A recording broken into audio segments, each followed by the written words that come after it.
when he goes out to bat, it's like you're on a movie set. When he goes out to bat, there's this cameras on everywhere. Like everyone's holding their breath. It's like an out of body experience when you see MSD go out to bat now. I personally expected you to say Dale Steyn because Australia were a bit concerned with South Africa during all those. Oh yeah, for sure. Dale was ridiculously at the MCG. Like that is a moment that you dream of as a kid. Is being in the middle. You dream of hitting when he runs, but I missed out on that. But just to be in the middle when that happened, that was something very special. How do you see Watto in Test? Yeah, it's a great question. The continued support that I have from CSK fans all around the world, and it honestly feels like I played with CSK for the majority of my career because of the support that I still have even now.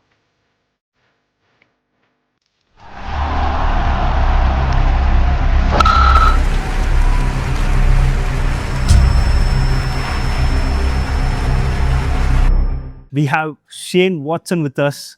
Do you believe, if I could say, I'm sitting with my idol, the Australian legend is all with us. Watto, how do you feel in India? How is it going with KKR? It's always great to be here in India, Kartik. It's great to be able to be chatting with you. I really appreciate your love and support. It means a lot. It's always, my time in India, actually, my first time I ever came to India was in 2000. I came to Chennai to the MRF Pace Foundation with Dennis Lilly.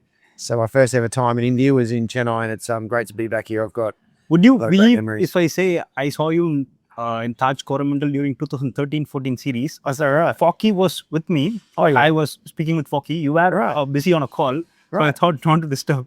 But then after seconds, you disappeared somewhere. Yeah. So great memories 10 years back. So okay, Watto, let me not waste more further time. So I have around 10 questions to you. So let me put it straight away. So basically, my first question to you, Watto, you started your career playing lower the order. So that is how I saw Shane Watson during the initial stages. So what was the motivation for you to play at the top? Like who was behind it, or you could say something which added you to play at the top? Yeah, so I was all the way through. I was always a top order batter, like through my teenage years, and then even when I started playing first class cricket for Tasmania, I was like a top 3 or 4 batter. But the Aussie team was so unbelievably strong at that time. So the only opportunity I got was being a fast bowling all rounder and batting at like one day cricket. When I first started, was like 7 or 8. So it was more where the opportunity was in the Aussie team because they were so ridiculously strong. And so then I needed to work on my ability to come into the back end of a one day game, for example, and hit and power hit, which wasn't my strength at all. I was more a technically correct top order batter, so I had to develop that skill over time. And then when the opportunities arose, when those legends started to sort of retire and move on, then I started to work more at the batting order to end up opening for Australia, which was great fun.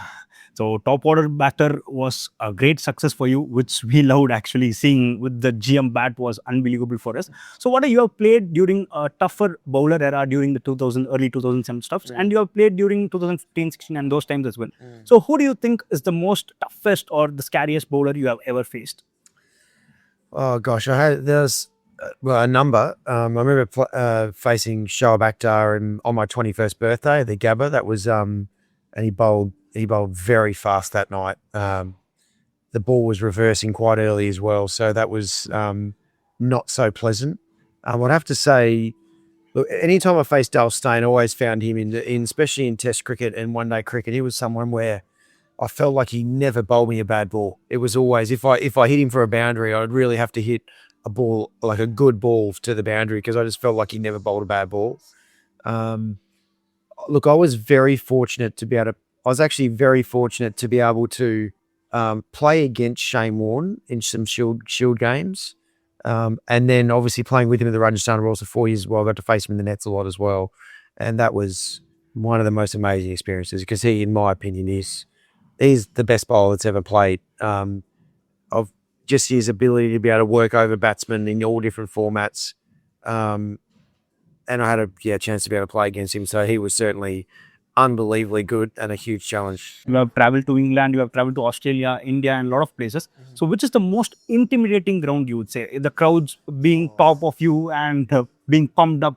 What would you say? Yeah, gosh, that's a good question. There's a couple that really stand out. There's no doubt that the Wanderers in Johannesburg, when that's a full crowd, that's pretty intimidating. As you're walking out to bat, the crowd's right up to against the race as you walk down. I would say that. Gosh, here in India, I'm trying to think that there's. Look, to be honest, anytime you play against India, anywhere, and especially in, but my test matches, I played quite a few test matches here in India, but there was never really a full crowd during my test career. But one day as in T20s, my gosh, so that was like intense. Even though it was a different intensity, it was a support intensity, but they also, the thing that I love about Indian crowds is that they support and love cricket. Yes, they're intense, but it's not like they're bathing for your blood like the English are at times, New Zealanders, and also the South African crowds. Whereas India, of course, they want their team to win. They're very passionate about it, but it's more the love of the game. It's a religion in India. Yeah, it's more that passion than the bathing for blood. What is the biggest regret in your cricketing career, if there is any, Watto? Biggest regret? Look, I'm gonna be like, I don't have any regrets in my life, and look, it's interesting you asked me that question because there's a teacher, a PE teacher at high school that gave me some advice I've lived by throughout my life has been have no regrets. So no matter what you do, you give yourself, you go all in to be as good as you can, and then anything that arises, you learn from it. So even if it's something that you didn't want to happen, or you made the wrong decision, or there was something that happened, it all happened for a reason to be able to learn from. Worst case scenario, if I didn't learn and get it exactly right during my playing days, that now I'm in a situation where I'm a coach to be able to actually pass on that information to hope that the next generation, the people coming through, can learn from the things that I wasn't able to get exactly right. So yeah, no regrets. It's all learnings. That's what life's all about. Good lesson for all of our followers.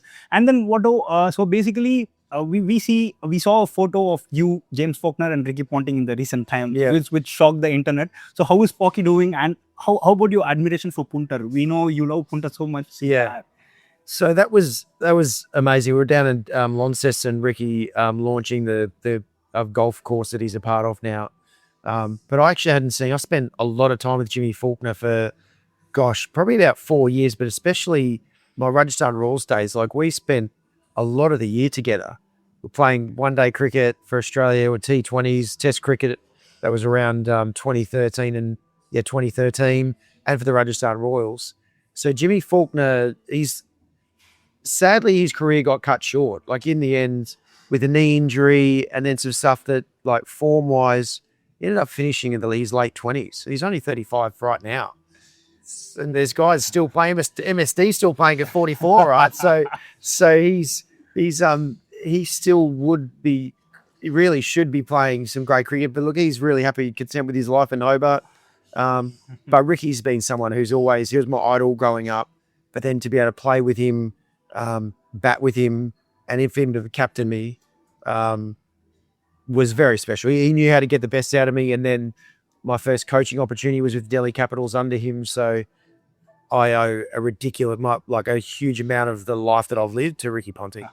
So we still speak about the 2013 ODI series in India, where James Faulkner smacked Ishan Sharma and all those series. Speak about. So Faulkner is a very special player to all among Indian fans. And my next question is, Watto, so basically we have seen legends rating Test cricket higher than any format.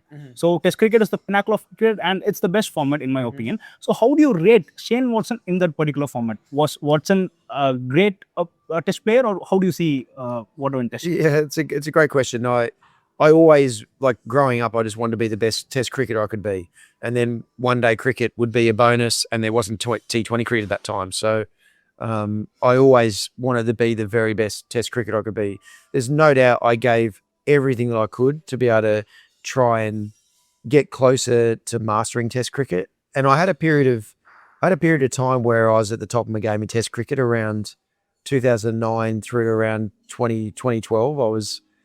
I was batting really well. I was bowling and having impact with the ball, but it was only like probably a 2.5 year window where I really felt like I was on top of Test cricket. The rest of the time before that and after it, I never really felt like I mastered the game And it wasn't so much technically as more mentally that I felt like I didn't really master the game. Whereas T20 cricket, one day cricket, just the way that the game evolved, it sort of it the way my game was fitted more perfectly.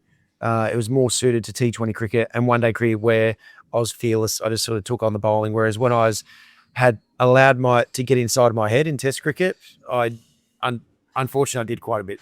So Watto, basically we are seeing Australia's current Test cricket and the domestic structure from the Sheffield Shield, Marsh One Day Cup growing up. So what do you think about this domestic structure going forward? Or Australia too dependent on the pace bowling trio, and who are the players upcoming for the Test team or rating? How's the structure? Are we going to see a lot of superstars in the future as well? Look, we're not going to see as many superstars as Indian cricket continues to produce, which is just mind blowing to see the caliber of cricketers that's coming through the system in India is mind blowing and scary for the rest of the world, to be totally honest. When it comes to Australian cricket, we've got some depth, but it's nowhere near as strong as it has been in the past. There's no doubt. And we will continue to see it. Look, even during this Ashes, even with Josh Hazlewood being injured, Pat Cummins being injured, there's a number of guys who really stepped up and did a brilliant job. Michael Nisa came in and did a brilliant job, just to name one of them. But it's going to be really interesting to see once like Steve Smith and that generation of cricketers sort of like end up moving on and they stop playing Test cricket. And when our big four bowlers, Hazlewood, Stark, Cummins, and Lyon, once they retire, I'm not as confident that we've got another sort of crop of cricketers coming through to that world class quality. So it's going to be interesting to see how it does flush through. But I think for most Test nations, I'd say, really probably apart from India, it is going to be a challenging time. Once this generation who've come through just like wanting to play Test cricket and the other formats are a bonus, this younger generation, I'd say, who are probably in their teens at the moment, are they going to be desperate to play Test cricket and be the best Test cricket they can be? Or is it which pushes their body mentally and technically, it's as challenging as it gets? Or do they want to just be free, go and play T20 cricket and just take the game on and just move on? So that's going to be the time where I think we see around the world to see where things are at. So it's a bit sad for us to see Australia in the recent ICC tournaments, but hopefully we expect them to come back stronger as always. I hope so. And which is your favorite city in India? Like you have gone through many cities. Any memorable experience in India? Oh gosh, too many to mention. And I would say one place that is, if I think about my time in India, I would say probably the one place that is most special to me is Jaipur. Sure. And the reason why Jaipur is because playing the Rajasthan Royals, our first, a number of years we played in Jaipur. That was really the turning point in my career was the IPL in 2008. I've been injured on and off for previous few years with the Australian team. I'd just sort of been dropped from the Test squad, semi sort of being dropped from the one day squad, and the IPL came along at the right time with Shane Warne, who always believed in me anyway, to get me to the Rajasthan Royals and believe in me and give me the opportunities that he believed was what my skill could handle. And from then on, things just skyrocketed from there. So, and the time that I spent in Jaipur, there's a lot of special memories, and now even more so with Shane Warne, sadly not with us anymore. It just makes those memories I had in Jaipur with him even more special. Such a tough warrior, saying what we are always in our hearts. So, Watto, if I could ask about your happiest moment in your cricketing career, between the 2009 Champions Trophy where you scored back-to-back hundreds in the semis and finale, and as well as in the 2006 Champions Trophy, that era or that players were different. And compared to the 2015 World Cup winning moment at your home ground, where I still see the frame of you and Smudge, being pumped up in that occasion. So, which is your favorite cricketing or happiest moment in your career? Oh gosh, that's a great question. And look, I feel very unbelievably lucky to have had a lot of incredible memories throughout my career. And there's no question, like the 2006 Champions Trophy that we won here, that side that I was playing in, and fortunately opened the batting with Adam Gilchrist during that series as well was something very special. The 2009 Champions Trophy was the first time as an opening batter where I felt like I could really win games for Australia off my own bat or as an all-rounder. So really, that was the time where I really felt like I had what it took to be able to perform really well in ICC events. But the ones that sort of stand out the most, there's two that stand out the most. One is the 2015 World Cup, being in the middle with Steve Smith when he hit those winning runs At the G. at the MCG. Like, that is a moment that you dream of as a kid, is being in the middle. You dream of hitting the winning runs, got to miss out on that. But just to be in the middle when that happened, that was something very special. And look, one of the most recent memories that is so unbelievably special, as well as my first season with CSK, was actually being out in the middle there, being able to perform like I did, with CSK giving me an opportunity at that stage in my career and believing in me, getting me to open the batting, and been able to play with such an incredible franchise, incredible people, and been able to perform like that in a final. That is something that I will always cherish. The streets will never forget the beating me, Watto. And 2009 Champions Trophy is very special to us because a lot of our prime core team retired. You can see Gilchrist, Hayden, Migra, and all of our legends getting retired. And a young team stepped up under Hunter's captaincy. So that was very special for us. It was, yeah. And I know for Ricky, that was, I remember at the time him saying to me, like, this is actually one of the most special achievements I've had as captain, because of the significant changeover from the 2007 World Cup that the Aussie team won to the 2009 Champions Trophy. There was such a huge turnover of players there. The batting lineup, the bowlers. So I know how big an achievement Ricky felt it was in his illustrious captaincy career, and I knew how special it was for me and us at the time as well, knowing the transition that happened over those couple of years. And some more this or that questions. I have a few more questions. Yeah. So basically, Watto, you have played for Rajasthan Royals as well as Chennai Super Kings during the IPL fan days. For Rajasthan Royals, I was very emotionally connected when you were batting with the GM bat. I don't know, I have so much obsession with that GM bat. And spinners get scared when you bat, especially when you hit through the deep mid-wicket region. That was something unimaginable. So we loved that watching so much, especially during that game versus Mumbai Indians when Rahul Dravid threw his hat, and I cried that night. That was so painful. Yeah, it was. So you have been through Rajasthan Royals as well as Chennai Super Kings. So, but do you think even in a very short span, CSK fans were very much emotionally connected to Shane Watts? Yeah. What do you think? Yeah, it's a great question, Kartik, because like I had 8 seasons at the Rajasthan Royals and built a great and a tight connection with Rajasthan Royals, with the fans, with the ownership, and that was a really special time in my life. There's no question. I had 2 seasons at RCB, which was a great experience, and they certainly the RCB fans certainly in year 1 in particular were great, but it's just so. I find it hard to believe. I find it hard to believe the ridiculous support that I've had from the time that I came in and did what I did in the first year with CSK. Everywhere I go around the world, it seems like there's like 95% of cricket fans around the world that I interact with are CSK fans. And for whatever reason, because of what I did in year 1 in particular, the support has been mind-blowing. And it's honestly overwhelming to see the continued support that I have from CSK fans all around the world. And it honestly feels like I played with CSK for the majority of my career because of the support that I still have even now.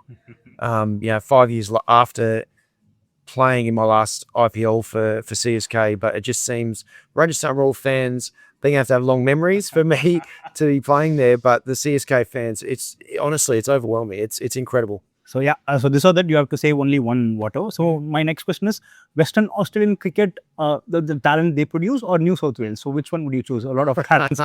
So New South Wales cricket in the past, but WA cricket now, no question.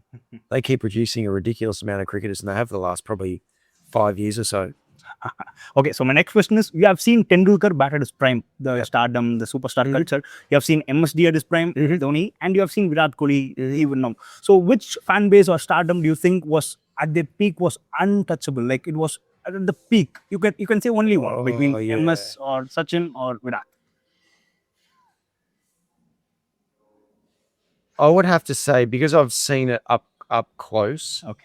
is MSD for whatever, like, I know the reason, not whatever reason, but for all the reasons, just people just love everything about people love everything about him. The way he goes about on the field, the way he's off the field, how humble he is, how genuine he is. And you can see now, like when he goes out to bat, it's like you're in a movie set. Right? He goes out to bat, there's just cameras on everywhere, like everyone's holding their breath. It's like an out of body experience when you see MSD go out to bat now. And I'm sure that'll probably happen when Virat sort of is getting like closer to the end of his career. I'm sure that'll probably happen, but I've never really experienced anything. How about Tendulkar in the past? Tendulkar, of course. And you think about watching from afar his 200th test that he played, right? When he played at Mumbai at Wankhede Stadium, you saw that from afar. There's no question. They cried. The entire stadium cried, and they would do anything. Especially Watto versus Australia. My favorite Sachin's innings is about that 175. But you're in Hyderabad, where Australia were 350, and India had to chase it. The one man, he kind of took away the innings, but was still not able to. Yeah, that was a ridiculous innings. So my next question is, Watto, as a batter, who do you think is the toughest bloke to face? Is it Dale Steyn, Mitchell Stark, or Jasprit Bumrah? If you can choose only one. No, that's easy. Who could it be? Oh, Jasprit Bumrah. I think he's that ridiculously good. Okay. In all formats, his ability at speed to be able to swing the ball both ways. He maintains and sustains his pace. He's different as well. So whereas someone like Dale Steyn, even though he's great and he hardly bowl your loose ball, you can see the ball the whole way, and you're sort of used to facing bowlers along those lines, even though he didn't give you a loose ball. Mitchell Stark, tall left armour, you don't face those that often, but it's more conventional sort of beautiful action. Whereas Jasprit, just the way he's run up, everything, the ball comes out, but then his ability to be able to execute his change of pace, his bouncer, his Yorker, it's something else. So I personally expected you to say Dale Steyn because Australia were a bit concerned with South Africa during all those. For sure. Dale was ridiculously good, but I just think Jasprit Bumrah, to be able to swing the ball both ways with the skill that he has. Like, I remember the last series that he had out in Australia, it just looked like he was playing with the batter until it was just his time to go, bang, you're out, get out. Okay. He was just that good. Okay, so now you assume that you are playing a World Test Championship final. You go to two different venues. One, a complete green track where the ball is moving a lot and it's very hard to play for the batters. It's a complete swinging pitch. On the other hand, you see a dust bowl. I mean, in terms of it's a rank turner. You can't even see the ball. It's complete of cracks. So you don't know where it's coming. So where would you play? In a green top or a spin friendly? Green top. We sort of grow up on more green tops and having to find a way to be able to get through. It is unbelievably challenging on a green top anyway, but because we're more accustomed to having to navigate our way through it, we'd have a better chance. Doesn't mean it's a good chance, but a better chance of being able to perform. Whereas on a dusty wicket, because we don't grow up on dusty wickets, that it's just so foreign. And that's why every time we played against India on dusty pitches, even though it was really challenging for their batters as well, they were just that little bit more equipped at dealing with it and getting a few more runs than we did in a test match. Okay, my last question, Watto. So, as an Australian fan or cricket fan, it's been a quite long time since you retired.